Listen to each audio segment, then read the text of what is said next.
তালিকাটা হয় মন্ত্রণালয়ের মাধ্যমে নয়, উপজেলাতে একটা কমিটি আছে 7 জন মুক্তিযোদ্ধা তৎকালীন যুদ্ধকালীন কমান্ডারদের নেতৃত্বে, তারা পাঠানোর পর জাতীয় মুক্তিযোদ্ধা কাউন্সিল একটা আছে, তাদের অনুমোদনের পর গেজেট হয়। যদি কেউ মিথ্যা তথ্য দিয়ে এমন হয়ে থাকে, সেটা যদি কেউ অভিযোগ করে বা কোনোভাবে আমাদের মন্ত্রণালয়ের নজরে আছে, সেগুলো আমরা শুনানি দিয়ে বাতিল করি। এরকম প্রায় 8,000-এর উপরে ইতিমধ্যে বাতিল হয়েছে। কাজেই এরকম কোনো সুযোগ নেই। তারপরেও বহু তথ্য দিয়ে এই বর্তমান যুগে তো প্রতারণা করা আরও সহজ।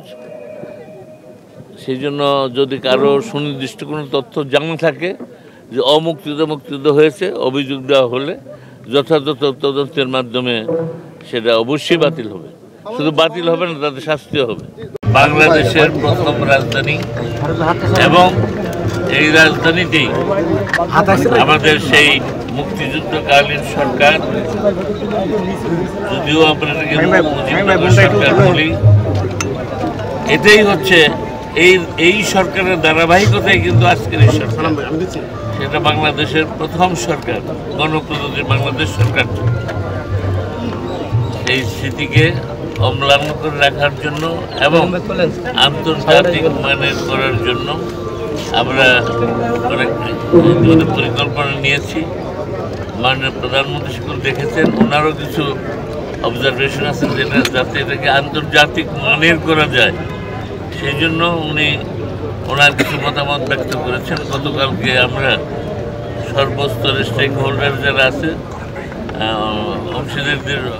অংশীজনদেরকে নিয়ে সভা করেছি।